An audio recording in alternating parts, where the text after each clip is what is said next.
हुनरश नहुफ्ता बाशद कि जब तक आदमी बात नहीं करता है तो उसका हर ऐबो हुनर पोशीदा रहता है। हमारी फहरिस्त में एक ऐसे ही खतीब मौजूद है, खतीबुल असर महबूबुल उलमा जनाब हजरत मौलाना लबीब अशरफ साहब अल-मज़ाहिरी, डायरेक्टर अल-अमीन पब्लिक स्कूल, मुहतमीम इदारा दावतुल हक माधोपुर सुल्तानपुर सीतामढ़ी।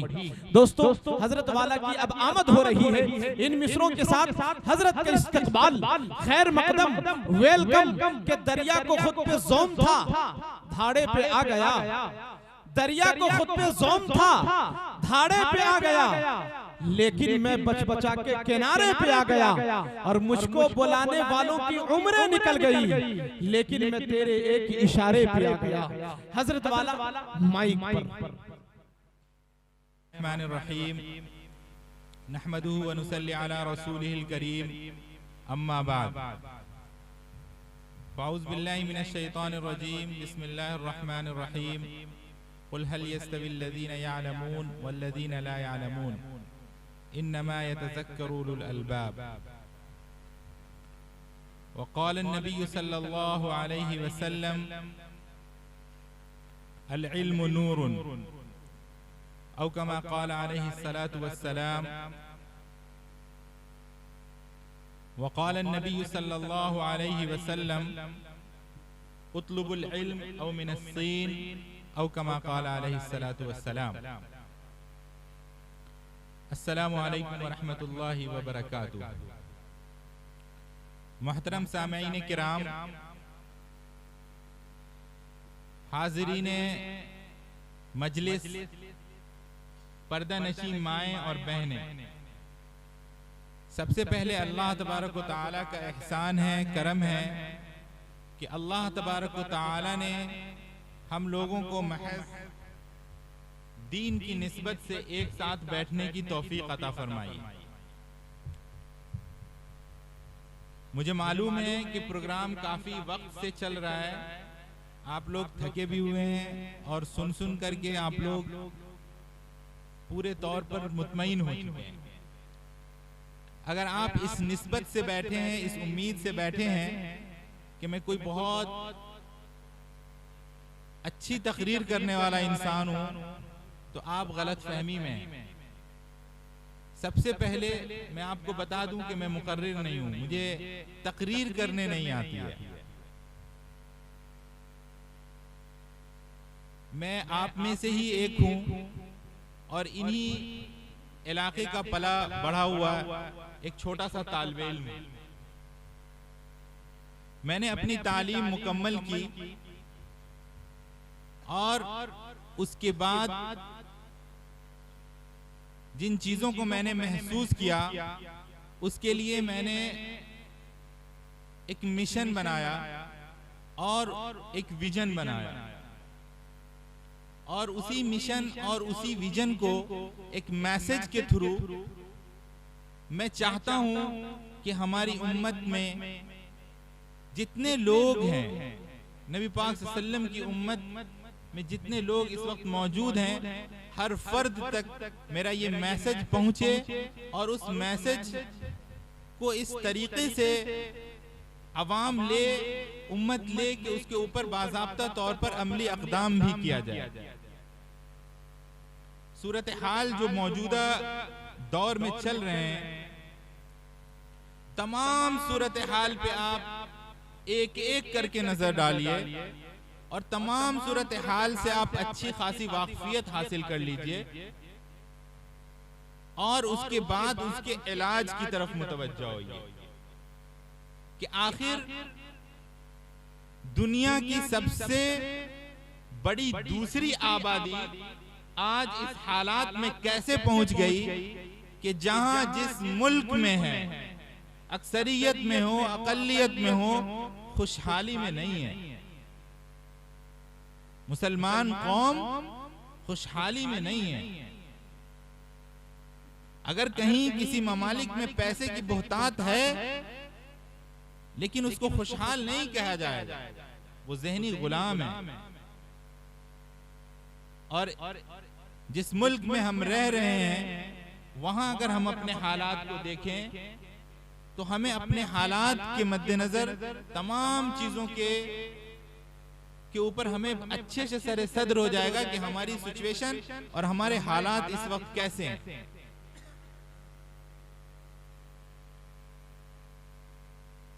जब हम तमाम चीजों को देख लेते हैं, समझ लेते हैं, अच्छे तरीके से उन चीजों के ऊपर गौर फिक्र कर लेते हैं, तो हमारा काम होना चाहिए कि हम तशखीसे मर्ज करें, यानी अपने मर्ज को पहचाने कि आखिर क्या कमी रह गई उस कौम के अंदर, जिस कौम की बुनियाद इतनी मजबूत थी कि जिसको कैसर किसरा की हुकूमत ने नहीं हिला सकी, जिसको बड़ी बड़ी सल्तनतों ने नहीं झुका पाया। आज उस कौम के हालात ऐसे बद से बदतरीन कैसे हो गए? इन हालात के ऊपर सोचना, समझना, गौर फिक्र करना, यही हमारे मर्ज की तशखीस है। हमें अपने मर्ज को पहचानना होगा, हमें समझना होगा कि हमारे हालात ऐसे क्यों हुए हैं। हमारी माएं बहनें घरों में सुन रही होंगी, आज मैं उनसे ज्यादा मुखातब हूं। आज मेरा मैसेज जो मैं देने जा रहा हूं आपको, उन मैसेज को आप अपने पल्लू से बांधिए, अपने घर का हिस्सा बनाइए, और जहां आप दूसरी चीजों पे अपने शौहर से लड़ती हैं, अपने घर में एहतजाज दर्ज करवाती हैं, वहीं आपको आज के बाद हमारे दिए हुए मिशन और हमारे दिए हुए मैसेज के ऊपर भी आपको एहतजाज दर्ज करवाना होगा। तभी जाकर के एक सुनहरे मुस्तकबिल का ख्वाब देखा जा सकता है। दोस्तों, बीमारियां बहुत सारी हैं। इस वक्त मुस्लिम उम्मह के अंदर दीमक की तरह बीमारियां लग चुकी है। कोई एक उज़्व, कोई एक हिस्सा, कोई जिस्म का एक उज़्व भी खाली नहीं है कि जहां पर बीमारियां ना लगी हो, दीमक ना लगी हो। दीमक हमें चार जानिब से खाए जा रहा है। और आपको पता है, आप लोग डॉक्टर के पास तो जाते ही होंगे माशाल्लाह। हर आदमी किसी न किसी वास्ते से डॉक्टर के पास जाता है। जब इंसान के बदन में इंफेक्शन हो जाता है तो डॉक्टर हर चीज की अलग अलग दवाइयां नहीं देता है, एक अच्छी क्वालिटी का एंटीबायोटिक तशखीस करता है उसके लिए, और उसको ब्लड के जरिए, डायरेक्ट इंजेक्शन के जरिए या अद्वियात के जरिए, दवाइयों के जरिए उसको इंजेक्शन दिया जाता है, और फिर उसका मर्ज धीरे धीरे सही हो जाता है। इस वक्त जो मुस्लिम उम्मह की प्रॉब्लम्स है, मुस्लिम उम्मह की जो परेशानियां हैं, वो बहुत सारी हैं। उनको गिनना हमारे बस की बात नहीं है। हम मैंने एक आखिरी दर्जे की बात कही कि हम पूरे तरीके से बीमार हो चुके हैं, हमें दीमक लग चुका है। उसका इलाज एंटीबायोटिक के जरिए ही किया जाता है। एक वाहिद किसी एक दवा की तशखीस के जरिए उसका इलाज मुमकिन हो सकता है। मैंने बहुत गौर किया इसके ऊपर, मैंने बहुत पढ़ा है इसके ऊपर।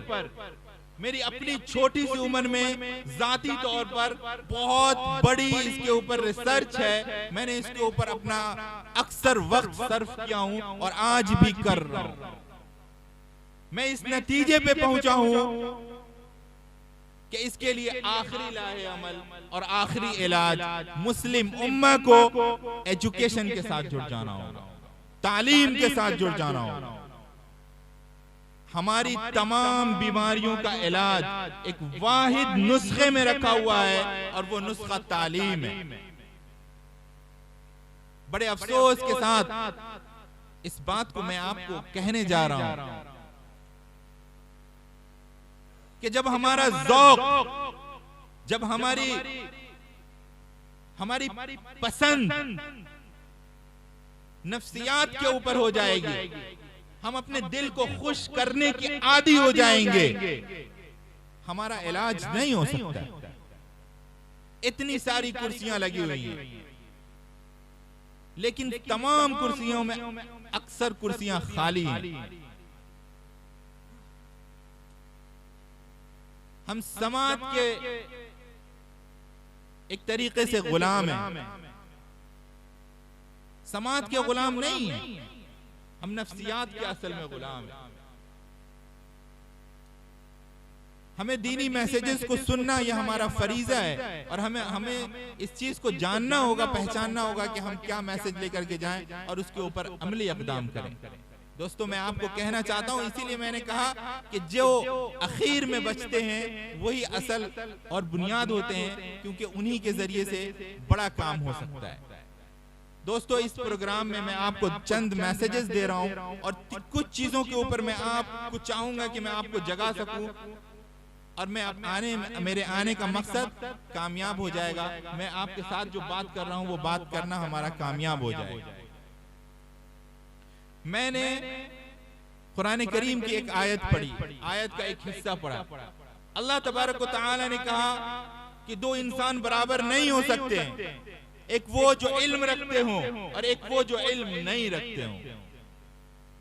यानी कि इल्म की इफादियत के ऊपर अल्लाह तबारक व तआला ने वाज़ेह ऐलान कर दिया और वाज़ेह तौर पे अल्लाह तबारक व तआला ने फरमा दिया कि देखो, सरबुलंदी, तुम्हारी फतह, तुम्हारी नुसरत, तुम्हारी दुनिया के अंदर कामयाबी और कदम अगर तुम्हारी चूमेगी तो वाहिद ये है कि तुम्हारे इल्म के जरिए से चूमेगी। अल्लाह के रसूल सल्लल्लाहु अलैहि वसल्लम ने इल्म को इतना जरूरी समझा कि उम्मत के लिए उन्होंने क्या फरमाया। अल्लाह के रसूल सल्लल्लाहु अलैहि वसल्लम का फरमान है, उतलुबुल इल्म औ मिनस्सीन।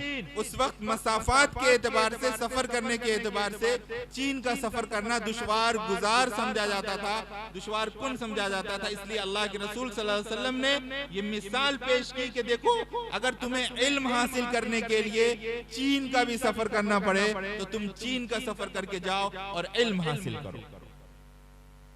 अल्लाह के रसूल सल्लल्लाहु अलैहि वसल्लम ने इल्म की इफादियत को उम्मत के अंदर आम करने के लिए ये हदीस फरमाया। दूसरी हदीस मैंने पेश किया खुतबे के अंदर कि अल्लाह के रसूल सल्लल्लाहु अलैहि वसल्लम ने इरशाद फरमाया, अल इल्म नूरुन, अल इल्म नूरुन, कि इल्म रोशनी है। आप रोशनी की अहमियत समझ सकते हैं कि रोशनी की अहमियत क्या है। अभी ये तमाम लाइटों को बंद कर दिया जाए, ना आप हमारी शक्ल देख पाइएगा ना मैं आपकी शक्ल देख पाइएगा। अगर आप यहाँ से जाइएगा तो उस कुर्सी से टकराइएगा, कभी उस खारदार चीज से टकराइएगा, आगे जाकर के आप उस गड्ढे में गिर जाइएगा।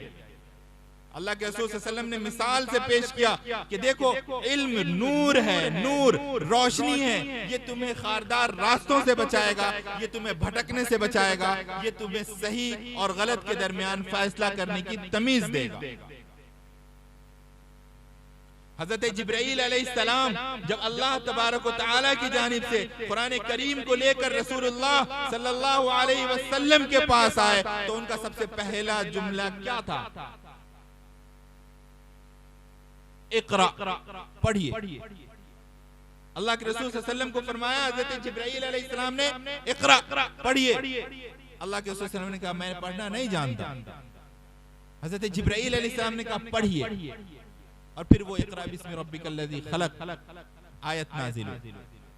दोस्तों, जिस उम्मत की बुनियाद इक़रा से शुरू होती है, आज अगर आप सच्चर कमेटी की रिपोर्ट उठा करके देखिए तो मुसलमान तालीमी मैदान में सबसे पीछे है, सबसे पीछे। ये अफसोस का मकाम नहीं है, इसके ऊपर हमें नहीं सोचना चाहिए, इसके ऊपर हमें गौर फिक्र नहीं करना चाहिए कि हम कौन सी उम्मत है, हम किन की उम्मत है। हम नबी पाक सल्लल्लाहु अलैहि वसल्लम की उम्मत है। हमारे पेशवा कौन है? नबी पाक सल्लल्लाहु अलैहि वसल्लम है। हमारे रहबर कौन है? नबी पाक सल्लल्लाहु अलैहि वसल्लम कौन है? नबी पाक सल्लल्लाहु अलैहि वसल्लम है। हमारे सरताज कौन है? नबी पाक सल्लल्लाहु अलैहि वसल्लम है। और कल क़यामत में शफाअत किनके जरिए मिलेगी? नबी पाक सल्लल्लाहु अलैहि वसल्लम के जरिए मिलेगी। और वही नबी पाक सल्लल्लाहु अलैहि वसल्लम ने जो दीन और जो हमें जिंदगी, मुआशरत और जो दुनिया में रहने सहने का ढंग दिया, उसके अंदर अल्लाह के रसूल सल्लल्लाहु अलैहि वसल्लम ने फरमाया कि तुम तालीम को पकड़ लो, मजबूती के साथ पकड़ लो। अगर दुनिया के अंदर सरबुलंदी चाहते हो, अगर दुनिया के अंदर तुम चाहते हो कि कामयाबी तुम्हारी कदम चूमे, लेकिन अफसोस का मकाम है कि हम बिल्कुल सोए हुए, बिल्कुल हम उठने को तैयार ही नहीं हैं, हम बेहोशी की हद तक सोए हुए हैं।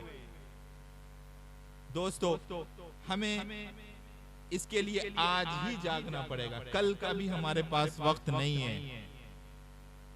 आज ही जागना पड़ेगा, अभी जागना पड़ेगा। अगर आप चाहते हैं कि आप बाकी रहें, मैं इतनी बड़ी बात बोल रहा हूं जिम्मेदारी के साथ, अगर आप चाहते हैं कि आप बाकी रहें तो आपको हर हाल में एजुकेशन के प्लेटफॉर्म पे आना पड़ेगा। इसके अलावा आपके पास कोई दूसरा रास्ता नहीं है। वन वे है ये, वन वे, कोई दूसरा रास्ता है ही नहीं। मैं आज आपको बिल्कुल गारंटी के साथ इस जिम्मेदार स्टेज से मैं आपको ये बात कह रहा हूं कि हमारे पास तालीम के अलावा दूसरा कोई रास्ता नहीं। हर हाल में तालीम के प्लेटफॉर्म पे आना पड़ेगा, हर हाल में। आज वक्ती तौर पर कारखानेदार सब दिल्ली, बॉम्बे, गुजरात, अहमदाबाद, कलकत्ता से आते हैं, उनको एक टेनिया चाहिए होता है। जानते हैं आप लोग टेनिया? टेनिया चाहिए होता है। वो आते हैं, आपके बच्चे को आपके घर से चंद पैसों का लालच देकर आपके बच्चों को उठा करके लेके चले जाते हैं। आप जा करके उनकी सिचुएशंस को, कंडीशंस को देखते हैं कारखाने में कि उनके साथ क्या हो रहा है। मैंने देखा है, उनकी उंगलियां सुलेसन में सनी हुई होती है, इतनी इतनी मोटी हो गई होती है, और वो सुलेसन लगा रहे हैं, धागा काट रहे होते हैं।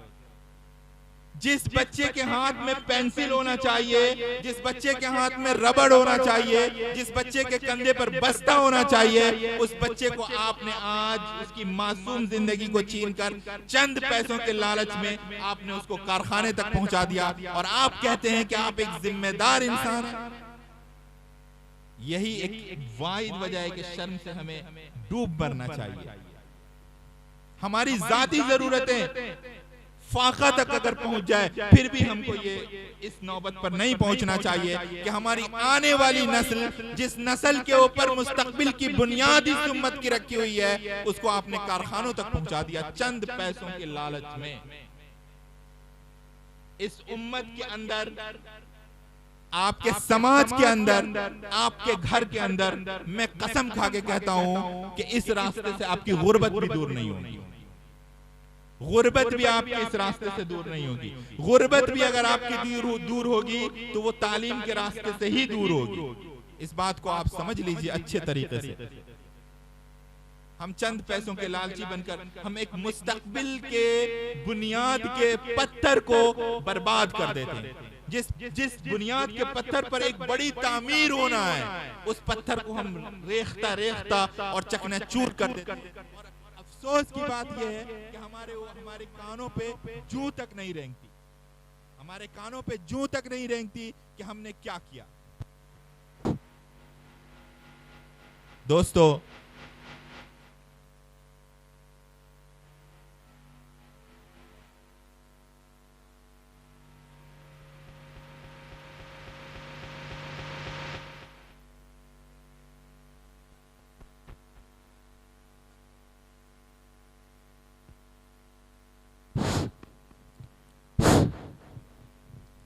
आने वाली मुस्तकबिल की बुनियाद को खराब मत करिए। आपको पता है, आपने कभी सोचा, गौर फिक्र किया, आपको जो दिल्ली बॉम्बे से 10 रुपए, 2000, 4000 रुपए आ रहे हैं, आप उससे खुश हैं, लेकिन आप मुस्तकबिल के प्लेटफॉर्म पर बैठ करके आप इस बात को सोचिए, गौर करिए, फिक्र करिए और तसव्वुर करिए कि आपने एक जनरेशन को बर्बाद कर दिया, एक जनरेशन को बर्बाद कर दिया। आने वाली एक नस्ल को आपने बर्बाद कर दिया। मत करिए, अल्लाह के वास्ते मत करिए। एजुकेशन को अपने अंदर बिल्कुल पिरो लीजिए, समा लीजिए, अपना हदफ बना लीजिए, मिशन बना लीजिए, विजन बना लीजिए, और ये अहद कर लीजिए कि हम एक रोटी कम खाएंगे, एक वक्त खाना कम खाएंगे। अरे हमारे नबी की सुन्नत है फाका करना, फाका कर लेंगे भाई, लेकिन अपने बच्चों को पढ़ाएंगे, आपने अगर अपने बच्चों को पढ़ा दिया, आपने कुछ नहीं किया, आपने सिर्फ अपने बच्चे को पढ़ा दिया, इंशाअल्लाह मैंने जितना पढ़ा है उसके मुताबिक आपसे इस उम्मीद पर वादा कर सकता हूं कि आपकी बख्शिश हो जाएगी। और यकीन जानिए, अगर आपने अपने बच्चे को नहीं पढ़ाया, आप तहज्जुद गुजार भी है ना, आप सुबह में 3 बजे उठ के मस्जिद चले जाते हैं और आपने अपने पीछे ऐसी नस्ल छोड़ी कि जो चोर है, उचक्का है, जो दूसरों के घर में डाका डालता है, जो दूसरों की माँ बहन बेटियों को छेड़ता है, ऐसी नस्ल अगर आप छोड़ करके जाइएगा तो आपकी कब्र में उसका गुनाह जारिया पहुंचता रहेगा।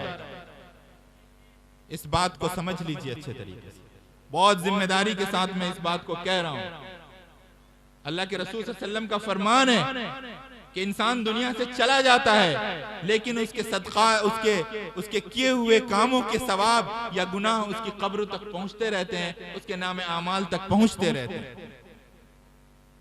जैसे ही हमारी आंख बंद होगी वैसे ही हमारे आमाल का दरवाजा बंद हो जाएगा। हमारे आमाल का दरवाजा एक मर्तबा ला इलाहा इल्लल्लाह या एक मर्तबा अल्लाह कहने का भी हमारे इख्तियार से हक छिन जाएगा। हम अल्लाह के सुपुर्द हो गए, आलम बरज़ख शुरू हो गया और कल जाकर के फिर हश्र का मैदान होगा, आलम आखिरत शुरू होगा, वहां हिसाब किताब होगा। हमारे आमाल का रास्ता बंद हो गया। लेकिन अगर हमने कुछ अच्छे काम किए हैं तो उसका सवाब हम तक पहुंचता रहेगा, या अगर हमने कुछ ऐसे काम कर दिए हैं कि जिससे लोगों को तकलीफ पहुंचती है तो उसका गुनाह भी हमारे नामे आमाल में पहुंचता रहेगा। अगर हमने घर बनाया और हमने सीढ़ी सड़क पर निकाल दिया और लोग आते जाते उनको ठेस लगती रही, हम मर भी जाएंगे तो भी उसका गुनाह हमारी कब्र में पहुंचता रहेगा। हमने सड़क के ऊपर अगर नाला खोल दिया और पानी सड़क पे बह रहा है, कोई भी कौम का इंसान, हिंदू, मुसलमान, सिख, ईसाई, कोई गुजर रहा है और अगर उसको तकलीफ पहुंच रही है, कब्र में उसका गुनाह हमारे नामे आमाल में पहुंचता रहेगा। और आखिरी सबसे जरूरी बात, ऐसी नस्ल अगर हमने छोड़ी कि जिसने पूरे मुआशरे को तंग करके रखा हुआ है, फस्क में, फजूर में, गुनाह में, शराब नोशी में, सिगरेट नोशी में और लोगों के साथ चोरी करने में, जो बातें मैंने अभी बताई, इन चीजों में अगर आपकी औलाद मुलव्विस है तो आपको उसका गुनाह भी पहुंचता रहेगा। दोस्तों, बुजुर्गों, मेरी माँ और बहनों, अपनी नस्ल को, अपने बच्चों को अपनी विरासत समझिए, अपनी विरासत समझिए। आप अपने बच्चों को कुछ मत दीजिए, 10 बीघा जमीन मत दीजिए, बढ़िया घर बना करके नहीं दीजिए, उसको बैंक बैलेंस मत दीजिए। कुछ भी अगर आप नहीं देते हैं कोई मसला नहीं है, सिर्फ आप उसको एजुकेशन दे दीजिए, तालीम दे दीजिए और आप यकीन जानिए कि वो खुद इतना हासिल कर लेगा जितना आप सोच भी नहीं सकते। समझ रहे? और अगर आपने सब कुछ उसको हासिल करके अरज करके दे दिया तो मैं अपनी छोटी सी उम्र में मैंने देखा है कि करोड़ों की प्रॉपर्टी का मालिक जो वारिस होता है वो कहां पहुंचा देता है, बैठकर पूरी जिंदगी बेच के बाप की दौलत को 2 से 4 साल में खा करके खत्म कर देता। तो विरासत जो असल है वो असल विरासत इल्म की विरासत है। हमें अपने बच्चों को जो विरासत के तौर पर देना है, हमें अपने बच्चों को जो बक़ियात के तौर पर देना है वो इल्म देना है। अब आइए आप दूसरी तरफ देखिए, ये तो बात हदफ आपने ये बात समझ ली होगी कि देखिए, अगर आपने अपने बच्चों को कारखाने तक पहुंचा दिया है, अल्लाह को अब भी हाजिर नाजिर जान करके अल्लाह को, मेरी माएँ और बहनें, घर में स्ट्राइक कर दीजिए। आप स्ट्राइक कर दीजिए घर में कि मेरी औलाद को वापस बुलाओ, मुझे उसको स्कूल भेजना है। अगर आपने खुदा ना खास्ता अपने बच्चों को कारखाने भेज दिया, काम काज में लगा दिया, किसी चीज में दुकान पे बिठा दिया है, या अगर आपने उनको पढ़ाई की लाइन से उनको अलग कर दिया है, कल से आप हदफ बनाइए, उनकी वापसी का टिकट बनाइए और उनको घर बुलाइए या वहीं पर उनके तालीम का नज़्म करिए। आज की इस मजलिस का सबसे इंपॉर्टेंट मैसेज ये कि अपने बच्चे को तालीम के साथ जोड़ना है, इंशाअल्लाह, है ना। दूसरी बात यह है कि हमें अपनी नस्ल की शख्सियत साजी करनी है, जिसको अंग्रेजी में काउंसलिंग बोलते हैं। शख्सियत साजी करनी है अपने बच्चों में, हमें उसको एक अच्छी तरबियत देनी है। एक अच्छा समाज होने के लिए एक अच्छी तरबियत का इंसान होना बहुत जरूरी है। तालीम के साथ तो हमें उनको जोड़ना ही है और हमें उनको बताना है, समझाना है कि देखो बेटा, एक अच्छा इंसान बनना है, एक अच्छा इंसान बनना है। अगर आला तालीम हासिल कर लिया उसके बाद भी लोग चोर डकैत हो जाते हैं। एक MBBS डॉक्टर, MD डॉक्टर भी चोर होता है कि नहीं होता है?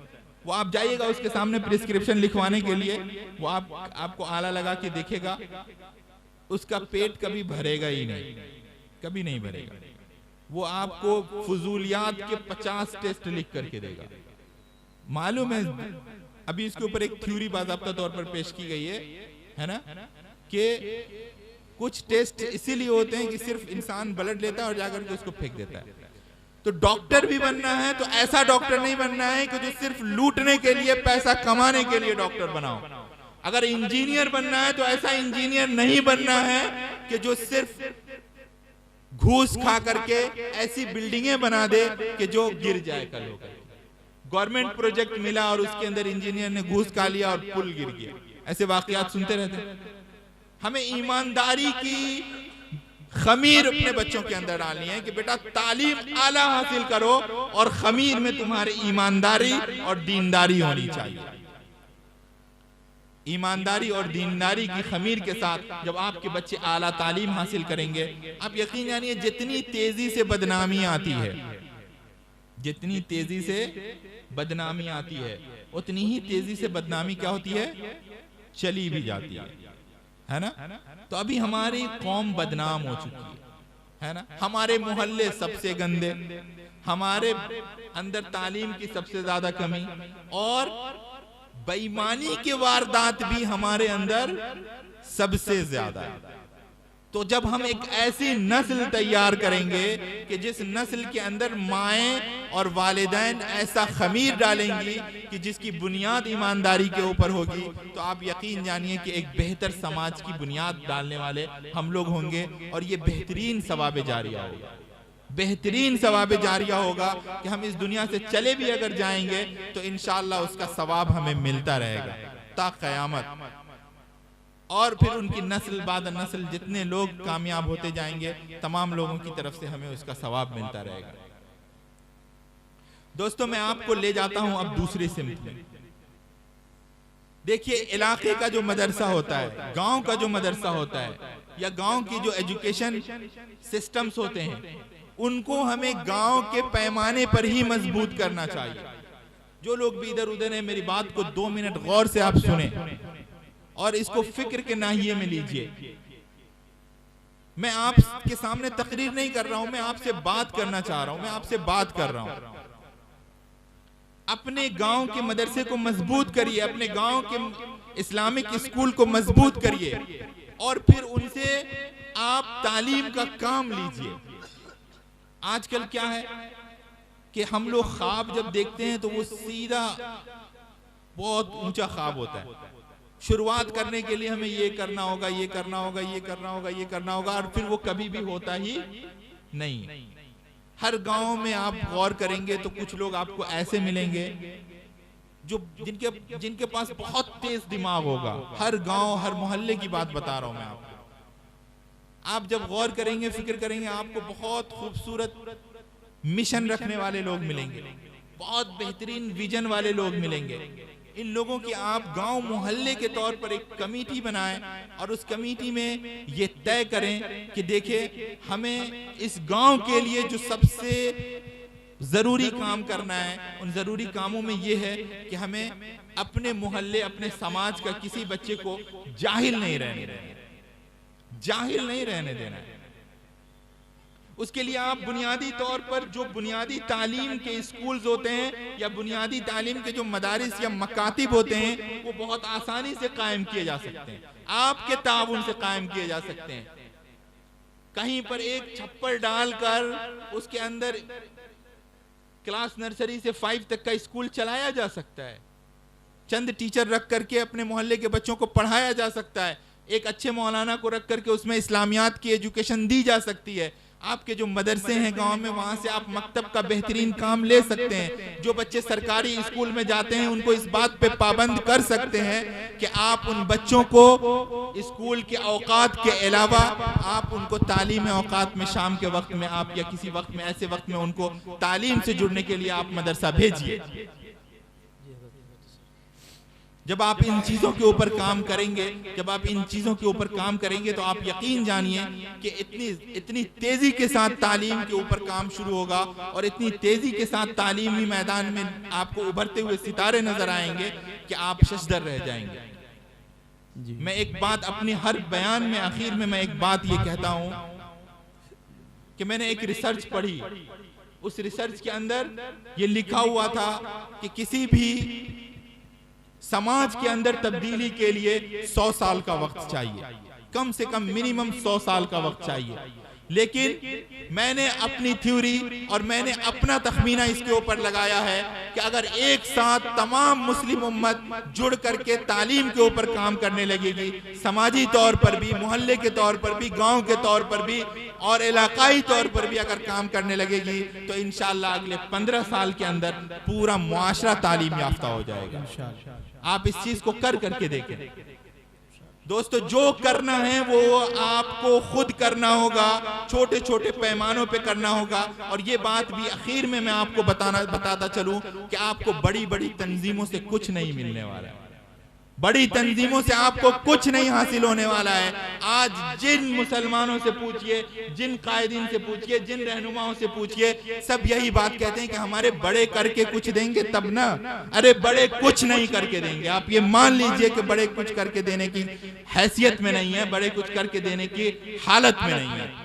आप समाजी तौर पर करिए, गांव के तौर पर करिए, मोहल्ले के तौर पर करिए, अपनी यूनिटी बनाइए, मोहल्ले की यूनिटी बनाइए। आप नहीं कर सकते, आप क्लास 5 तक की एजुकेशन हासिल नहीं का इंतजाम नहीं कर सकते हैं, अपने गांव में मजबूत मकतब का इंतजाम नहीं कर सकते हैं। मौलाना अब्दुल सलाम साहब का मदरसा है, ईमानदारी के साथ बता दें कि जितने बच्चे स्कूल से, सरकारी स्कूल से पढ़ करके आते हैं, क्या वो दीनी तालीम लेने के लिए इनके मदरसे में हाजिर होते हैं? या गांव वालों ने इनके साथ मिल करके इस बात की फिक्र किया कि हमारे बच्चों की दीनी तालीम के लिए आप बंदोबस्त करिए और शाम का वक्त या कोई ऐसा वक्त दीजिए जिस वक्त हमारे बच्चे आकर के दीनी जरूरत को आपके मदरसे से पूरी कर सकें। इन चीजों को करने की जरूरत है दोस्तों। मैं अपनी बात को खत्म करता हूं। मैं उम्मीद करता हूं कि मेरी बात मेरी माओ, बहनों और हमारे भाइयों तक पहुंच गई होगी। आखिर में मैं एक शेर के साथ अपनी बात को खत्म करता हूं कि ख्वाहिश से नहीं गिरते फल झोली में, ख्वाहिश से नहीं गिरते फल झोली में, वक्त की शाख को मेरे दोस्त हिलाना होगा, कुछ नहीं होगा अंधेरों को बुरा कहने से, अपने हिस्से का दिया खुद ही जलाना होगा। आखिर